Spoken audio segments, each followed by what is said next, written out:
بسم الله الرحمن الرحيم. وما منع الناس أن يؤمنوا إذ جاءهم الهدى إلا أن قالوا أبعث الله بشرا رسولا. قل لو كان في الأرض ملائكة يمشون مطمئنين لنزلنا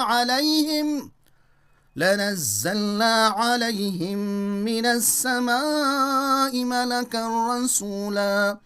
قل كفى بالله شهيدا بيني وبينكم إنه كان بعباده خبيرا بصيرا.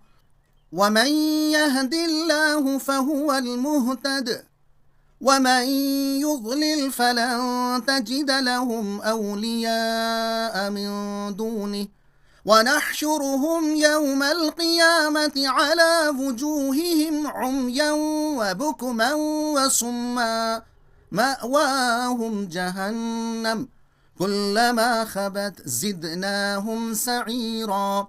ذلك جزاؤهم بأنهم كفروا بآياتنا وقالوا أئذا كنا عظاما ورفاتا أئنا لمبعوثون خلقا جديدا.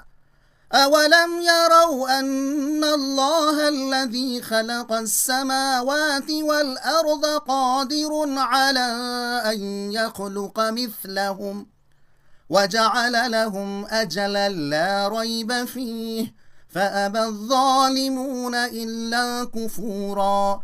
قل لو أنتم تملكون خزائن رحمة ربي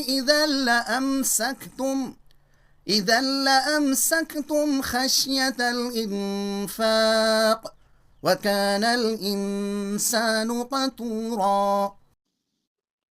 मजमून अल्लाह के रसूल इंसान ही होते हैं।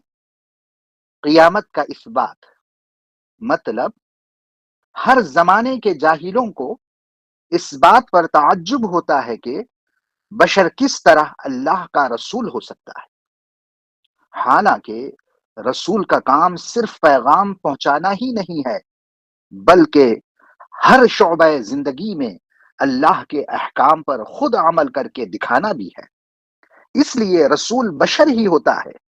हाँ, अगर जमीन पर फरिश्ते ही बसते तो फरिश्तों में से रसूल बनाया जाता। इनको यह भी ताज्जुब है कि मरकर हड्डियां खाक हो जाएंगी तो इसके बाद किस तरह जिंदा किए जाएंगे। कहो, जिस खुदा ने आसमानों और जमीन को पैदा किया है, क्या वो दोबारा पैदा करने पर कुदरत नहीं रखता?